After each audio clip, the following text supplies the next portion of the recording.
Bienvenue pour ce sermon du vendredi. Toute l'Église réunie, je parle de toutes les traditions chrétiennes réunies, rentre dans le temps de Pâques. Pâques signifie pour nous croire que Jésus est bien mort et qu'il est bien ressuscité et qu'il vit à jamais. D'ailleurs, le credo nous rappelle « Je crois en Dieu le Père » et ça se termine en disant que Jésus reviendra juger les vivants et les morts. Donc, toutes les traditions chrétiennes se rassemblent pour célébrer Pâques. La question que j'aimerais aborder pour ce sermon, c'est pourquoi y a-t-il fallu avoir Pâques ? Pourquoi finalement on n'aurait pas pu se contenter d'autre chose ? Pourquoi Dieu n'aurait pas pu, comme du temps de Moïse, simplement mettre un serpent d'airain, de bronze, où tous les fils d'Israël qui étaient rebelles regardaient le serpent d'airain, de bronze, et lorsqu'ils étaient piqués par une vipère, ils avaient la vie sauve. Pourquoi Dieu a voulu que ça se termine et que ça commence de cette façon-là ? Pour bien le comprendre, je vous propose de prendre un texte biblique que nous connaissons tous, du moins la première partie. La seconde est un peu moins utilisée. Jean chapitre 3, versets 16 et 17. Nous citons bien le Jean 3, 16, mais nous oublions un peu trop facilement le 17. Comme d'habitude, je le lis dans la traduction œcuménique de la Bible. Dieu, en effet, a tant aimé le monde qu'il a donné son Fils, son unique, pour que tout homme qui croit en lui ne périsse pas, mais ait la vie éternelle. Car Dieu n'a pas envoyé son Fils dans le monde pour juger le monde, mais pour que le monde soit sauvé par lui. Fin de la lecture. Ce texte, nous le connaissons tous, et nous le citons peut-être un peu trop facilement d'ailleurs, en oubliant ce que ça a coûté à Dieu d'aimer le monde à ce point-là. D'ailleurs, je voudrais prendre pas à pas ce texte et vous proposer de le méditer et de le réfléchir. La première mention qui nous y est faite par l'évangile de Jean, c'est que Dieu a tant aimé le monde. Et d'ailleurs, j'aime le dire que souvent, dans d'autres religions, on peut donner des noms magnifiques à Dieu, le Tout-Puissant, le Miséricordieux, tout ce que vous voulez. Mais la Bible a cette particularité qu'elle dit « Dieu est amour ». C'est une particularité dans le témoignage chrétien du Nouveau Testament, Dieu est amour.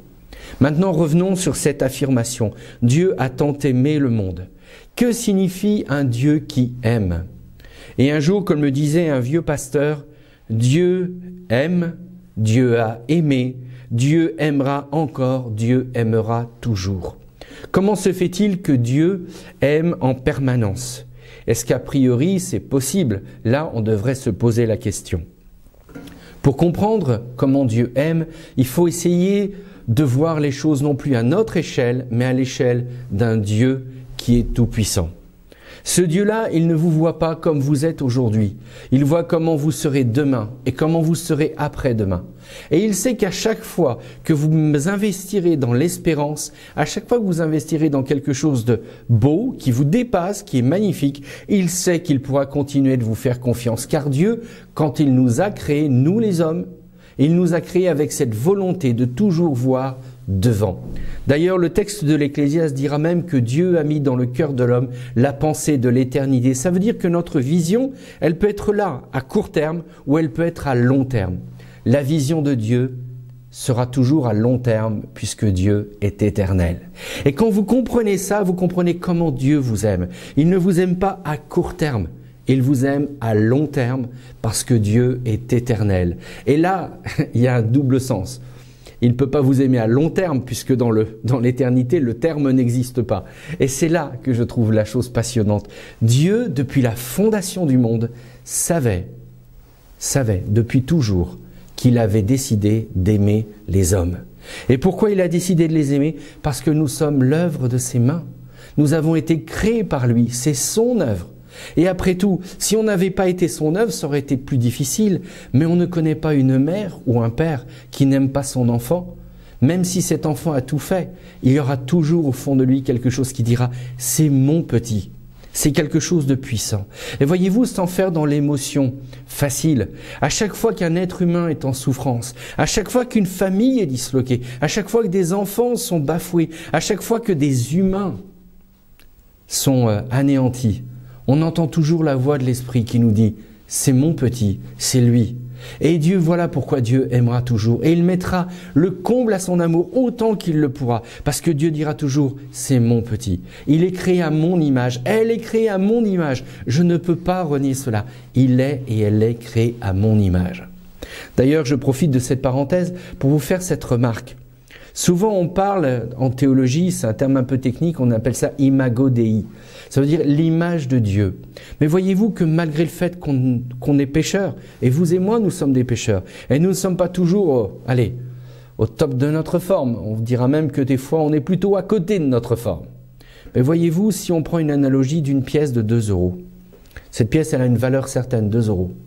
Même si demain, elle est noircie, même si demain, elle passe beaucoup de temps dans la boue, même si demain, elle a toujours sa valeur de 2 €. Voyez-vous, avec Dieu, c'est exactement la même chose. Quoi que vous ayez fait, vous avez toujours votre valeur. La seule chose, c'est le croyez-vous vous-même? Et si vous le croyez vous-même, alors comprenez comment Dieu vous aime. Un point que cette valeur-là, il veut vous la garder à jamais. Et le moyen qu'il a donné pour que vous puissiez conserver cette valeur à jamais, c'est d'envoyer son propre Fils pour que vous puissiez retrouver la valeur d'une œuvre excellente. Et ça, c'est magnifique. Et voyez-vous, on commence à rentrer dans ce temps de Pâques. Et moi, je comprends mieux maintenant cette idée que Dieu n'a pas envoyé son Fils pour juger le monde, parce qu'il sait déjà de quoi nous sommes faits. Nous sommes sa création, il le sait. Il sait très bien que nous nous sommes pervertis les uns les autres. Il sait très bien qu'il n'y en a pas un pour être meilleur que l'autre. Mais il sait aussi une chose. Et désolé d'être de nouveau dans l'émotion, nous sommes ses petits. Nous sommes son peuple, nous sommes ces hommes et ces femmes qu'il a créés à son image. Et quoi qu'il arrive, cette valeur ne perdra jamais son prix. Voire même, il lui mettra encore plus de prix. Il fera tout ce qu'il peut. Voilà pourquoi Dieu a tant aimé le monde qu'il a donné son Fils unique pour que toute personne qui croit en lui ne périsse pas mais ait la vie éternelle. Alors certains me diraient « Oui, mais c'est un peu trop facile, pasteur ». Quand on t'écoute, on est très dans l'universalisme. Comment est-ce qu'on fait avec celles et ceux qui ont fait des grosses choses dans leur vie, qui n'est pas agréable, etc. Alors déjà, mes amis, arrêtons de suite. Nous n'avons pas à dire qui sera sauvé et qui ne le sera pas. Ça ne nous appartient pas. Voire même Jésus est presque provoquant. Il dit même que des prostituées, des publicains devanceront les gens bien religieux dans le royaume de Dieu. Donc ça ne vous appartient pas de savoir comment Dieu a décidé de sauver et pourquoi il a décidé de sauver. La seule chose qu'il vous appartient de comprendre, c'est que Dieu est un Dieu d'amour et qu'il mettra toujours tout en œuvre pour sauver le plus petit, la personne la plus incroyable. D'ailleurs, à ce sujet-là, j'aimerais rappeler ce qu'a dit un jour un prêtre. Si Dieu est amour, son amour est aussi justice. Si Dieu est amour, son amour est aussi miséricorde. Si Dieu est amour, son amour est aussi indulgence. Si Dieu est amour, son amour est aussi grâce. La finalité de tout ça, c'est que Dieu n'est pas là pour juger le monde en Jésus-Christ parce qu'il est déjà jugé. Mais il s'est donné qu'une seule option, sauver le monde à travers Jésus-Christ. Vous redonnez toute votre valeur et rien d'autre que cela. Alors je voudrais vous interpeller, vous qui m'écoutez. Est-ce que vous prenez conscience chaque jour du prix de votre valeur aux yeux de Dieu? J'avoue que de temps en temps, je l'oublie. Et j'apprécie quand des chrétiens, des chrétiennes sur ma route me disent toujours « Rappelle-toi comment Dieu t'aime ». Et là, on a besoin de l'entendre. Et d'autant plus quand on rentre dans ce temps de Pâques, Dieu nous aime en Jésus-Christ au point de tout donner pour simplement nous redonner notre valeur. Oui, nous avons peut-être perdu beaucoup de choses, mais dans les yeux de Dieu, ta valeur restera toujours ta valeur et il mettra tout en œuvre pour que tu la retrouves. Alors voilà. Voilà pourquoi nous pouvons entrer dans le temps de Pâques. Voilà pourquoi nous pouvons prendre la communion ensemble, la scène ensemble. Parce qu'à chaque fois que nous la prenons, nous rappelons que Dieu a tellement aimé le monde qu'il a donné son Fils unique, afin que tout homme qui croit en lui ne périsse pas, mais ait la vie éternelle. Parce que Dieu n'a pas envoyé son Fils dans le monde pour juger le monde, mais pour que le monde soit sauvé par lui. Alors la finalité, la voilà.